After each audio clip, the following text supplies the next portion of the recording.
नमस्कार, हम तो सवाल पूछेंगे। कैपिटल टीवी बिहार में आपका स्वागत है। इस वक्त पूरे बिहार में एक नेता की चर्चा फिर से जबरदस्त तरीके से होने लगी है। विजय कुमार सिन्हा, बिहार सरकार में कृषि मंत्री, बीजेपी के बहुत कद्दावर नेता, दमदार नेता, एक ईमानदार नेता और जिनकी पहचान जनता के नेता के तौर पर बनी है। उन्होंने दिल्ली में प्रधानमंत्री नरेंद्र मोदी से मुलाकात की है और 45 मिनट तक विजय सिन्हा की पीएम मोदी से मुलाकात चली है।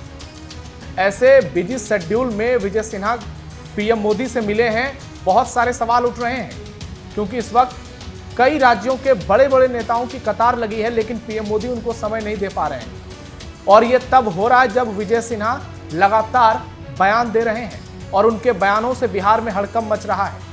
2 दिन पहले ही विजय सिन्हा ने बयान दिया था कि मैं परीक्षा की तैयारी करता हूं, लेकिन जब परीक्षा सामने होता है तो मेरा सब्जेक्ट बदल दिया जाता है।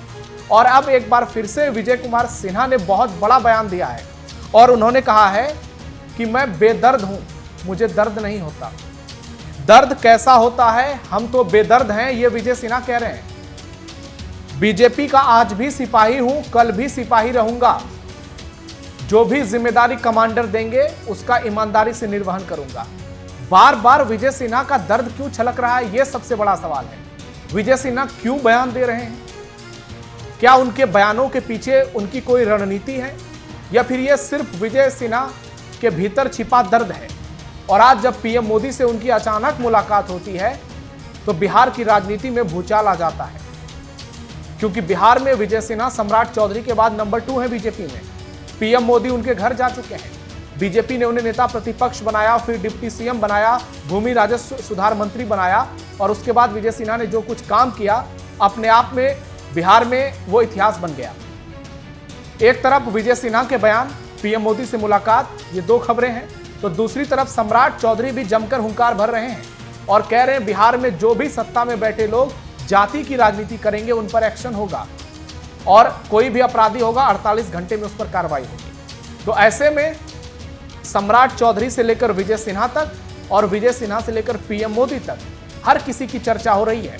और आज के डिबेट का इसलिए सबसे बड़ा सवाल यही है, बार बार क्यों छलक रहा बेदर्द विजय सिन्हा का दर्द? और बिहार में बाहर है सम्राट चौधरी की सरकार है। तो कुछ भाई, डिबेट की शुरुआत आपसे करते हैं। सबसे पहले बताइएगा कि विजय सिन्हा बार बार इनका दर्द क्यों छलक रहा है? सार्वजनिक मंच से बयान दे रहे हैं, एक निजी चैनल को इंटरव्यू दे रहे थे तो कह रहे हैं मैं बेदर्द हो चुका हूं।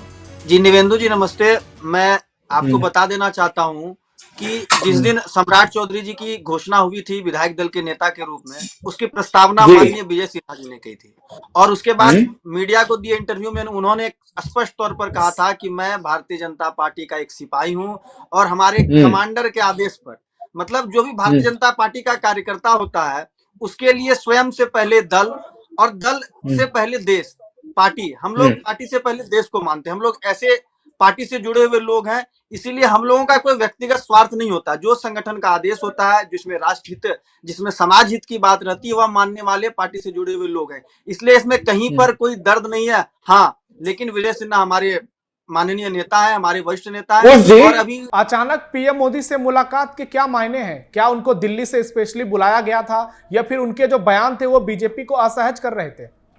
नहीं, ऐसा कुछ नहीं। देखिए, ऐसे भी माननीय मंत्री अभी हैं, वह पहले से शेड्यूल होगा कि माननीय प्रधानमंत्री से मिलने का, इसलिए इसको कोई दूसरा तौर पर नहीं लिया जा सकता कि इसी कारण उन्होंने मिलने के लिए गए और उनका कोई दर्द छलक रहा। वो उनका जो राय है वह समाज हित और राष्ट्र हित के लिए, इसमें कोई अलग राजनीति वाली बात नहीं है कि माननीय मोदी जी, माननीय प्रधानमंत्री जी से उन्होंने मुलाकात की, इसमें कोई राजनीतिक दर्द है। अब विजय सिन्हा को अगर कोई बड़ी जिम्मेदारी मिल सकती है फिर से, तो फिर सम्राट चौधरी के लिए दिक्कत हो जाएगा, उनकी टेंशन बढ़ जाएगी, क्योंकि प्रधानमंत्री अगर उनसे 45 मिनट तक मुलाकात कर रहे हैं तो निश्चित तौर पर सम्राट चौधरी भी सोच रहे होंगे कि आखिरकार विजय सिन्हा दिल्ली दरबार में हाजिरी लगा रहे हैं, पीएम मोदी के इतने करीबी हैं कि उनसे मुलाकात किया जाता है और 45 मिनट का समय दिया जाता है। नहीं, ऐसा कुछ नहीं है। मीडिया के अंदर खने से भले ही रिपोर्ट आ रही हो कि उन्होंने मिला, इसके अलग मायने हैं, लेकिन दूर दूर इसका कोई मायना नहीं दिखता है। वह मतलब राजनीति में और ऐसे शेड्यूल में पहले से ही तय होगा, जाके मुलाकात कीजिए। अब लोग अलग अलग मायने निकालें और कोई ऐसा राजनीतिक भूचाल नहीं आने वाला है। सभी चीज यहाँ पर एनडीए में साफ सुथरी है और एनडीए में कहीं कोई दो राय नहीं है। आज भी आप देखते होंगे कि सोशल मीडिया के माध्यम से या फिर कहीं भी माननीय मुख्यमंत्री पहुंच रहे हैं तो वहां पर विजय सिन्हा जी उनका स्वागत कर रहे हैं, उनके लिए बातें कोई विवाद नहीं है। यह सिर्फ और सिर्फ मीडिया और अलग राजनीतिक दलों का बनाया हुआ चीज दिख रहा है इसमें। एक बार जरा दर्शकों को तस्वीरें दिखाते हैं। ये तस्वीरें देखिए, ये तस्वीरें विजय सिन्हा ने खुद अपने सोशल मीडिया साइट एक्स पर साझा की है और ये तस्वीर जो है ये अपने आप में बहुत कुछ कह रही है। पीएम मोदी और विजय सिन्हा दोनों नजर आ रहे हैं और दोनों के चेहरे पर मुस्कान नजर आ रही है। तो रोशन जी, ये मुस्कान कहीं आपके गठबंधन पर भारी तो नहीं पड़ने वाली है? नविंदु जी, ये सारी मुस्कान और सारा जो मिलन है ये तो जबरदस्ती का बनाया हुआ सीएम है। संजोग है कि नीतीश बाबू ने कहा कि भाई अगर सम्राट जी को बनाएंगे तो हम आपको जो है समर्थन देंगे। ये तो उसी दिन से, जिस दिन से सम्राट बने हैं उस दिन से बाजार में तो बातें यही है। और वो अब जो है, हो सकता है कुछ विजय जी को जो है इसका आश्वासन मिला होगा, कुछ बात हुई होगी उन लोगों की, ये उन लोगों का आंतरिक मामला है। ये चीज अगर जो आने है वाले दिनों में जी बोलिए, उन लोगों का इसलिए इसको आंतरिक कहा जाए कि वहां नीतीश जी के साथ गठजोड़ रखने के लिए इनको सम्राट जी को मानना होगा, क्योंकि उस ललन जी बोल चुके हैं कि भाई वो सम्राट जो है उनके उत्तराधिकारी हैं नीतीश जी के, मतलब वो भाजपा के नहीं, नीतीश जी के उत्तराधिकारी हैं। तो जब तक नीतीश मॉडल सिस्टम जो है उनको चलाना होगा तब तक जो है वो क्या उनकी लाचारी है। हो सकता है नीतीश जी का पार्टी तोड़ दें, नीतीश जी को अलग कर दें तो फिर विजय जी को बना लें, पीएम मोदी जी का इच्छा है क्या? ठीक है। अरुणेश जी से इस पर जवाब लेते हैं। बहुत दिलचस्प बात आपने कही है। अरुणेश जी, दिल्ली में पीएम मोदी से विजय सिन्हा की मुलाकात हुई है। विजय सिन्हा जिस तरीके से बयान वो दे रहे थे पिछले दिनों, आज भी एक बयान आया और उन्होंने कहा मैं बेदर्द हो चुका हूं, और अचानक पीएम मोदी से मिलते हैं और ये चर्चा तेज होने लगती है कि विजय सिन्हा को बीजेपी बिहार में कुछ ही दिनों में कुछ बड़ी जिम्मेदारी देने वाली है। आपको भी ऐसा लग रहा है कि अंदर खाने कोई खिचड़ी पक रही है? देखिए, ऐसा है कि जो विजय सिन्हा है और पीएम मोदी की मुलाकात है, इसको दो संदर्भ में देखना हो।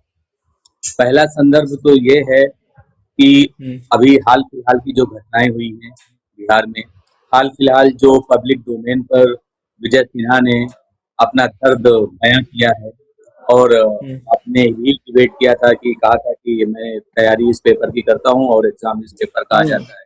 उनका मंत्रालय बदल देने के बाद उनका जो दर्द था उसका बयान दिया है। तो अगर हाल फिलहाल की घटनाओं पर नजर डालें और इसके बाद खुद विजय ने अपनी तरफ से बीजेपी हाईकमान से संपर्क किया, यानी मोदी और अमित शाह से मिलने का समय मांगा। एक मतलब मैं सिर्फ एक संकेत दे रहा हूँ, या तो ये हो सकता है, अथवा दूसरा बिंदु ये हो सकता है कि पहले से ही इन लोगों का प्लान हो, जैसा कि बीजेपी प्रवक्ता कह रहे थे। क्योंकि देखिए, पीएम से मिलने का समय जो है ये वहाँ उनके जो पीएस होते हैं, पर्सनल असिस्टेंट होता अधिकारी होते हैं, पीएमओ में, वो पहले प्लान करके रखते हैं कि भाई आपका आगामी 1 महीने का क्या क्या शेड्यूल है। तो उस शेड्यूल में उनका ऑफिशियल शेड्यूल कहीं विदेश यात्रा का हो गया, या इंडिया में ही कहीं दूसरे राज्यों में जाके विकास परियोजनाओं का उद्घाटन करना है, या फिर इन नेताओं से मिलना है। जैसे कि उदाहरण के तौर पर विजय ने मुख्यमंत्री पद का जो है शपथ लिया, वहां पर वो इतिहास रच दिया। बड़ी बड़ी पार्टियों को 40 साल से जो शासन कर रही थी उनको हरा दिया और एक्टर विजय ने इतिहास रच दिया। उसी समय वो पीएम से मिलना चाह रहे थे। लेकिन सर, ये मुलाकात जो है ना, ये इसलिए अहम हो जाती है क्योंकि फिलहाल बिहार की राजनीति में विजय सिन्हा और सम्राट चौधरी को लेकर सवाल उठाए जा रहे हैं कि दोनों के बीच के रिश्ते जो हैं वो बहुत अच्छे नहीं हैं।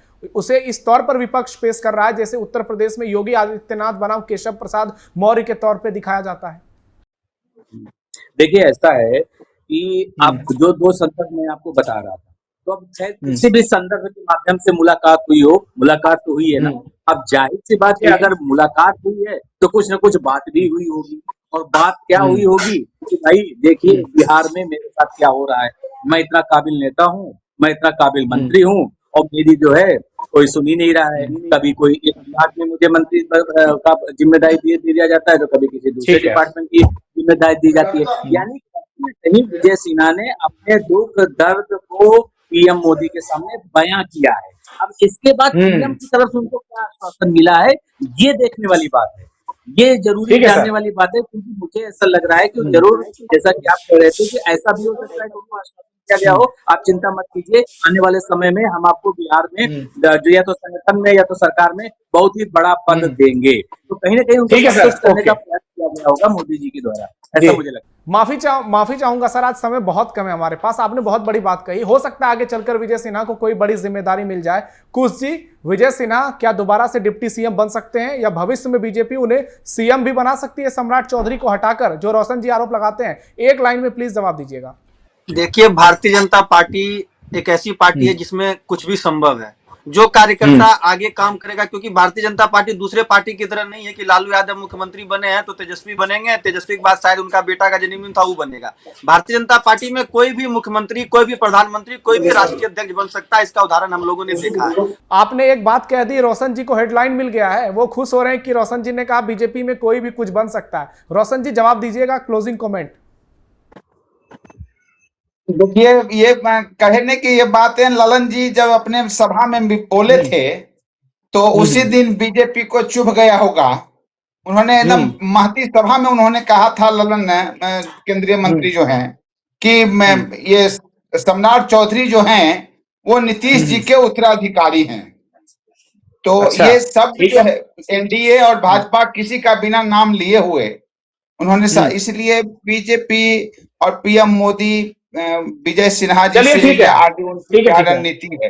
क्लोजिंग कमेंट एक लाइन में चाहूंगा आपसे, क्या विजय सिन्हा के जरिए बीजेपी और खासकर पीएम मोदी सवर्ण वोटरों को एक संदेश देना चाहते हैं कि बीजेपी सवर्ण नेताओं से दरकिनार खुद को नहीं कर रही है और विजय सिन्हा वो चेहरा है जिनके जरिए भविष्य में बिहार की सियासत साधी जाएगी और सवर्ण उसमें प्रमुखता में होंगे? प्लीज एक लाइन में जवाब दीजिएगा।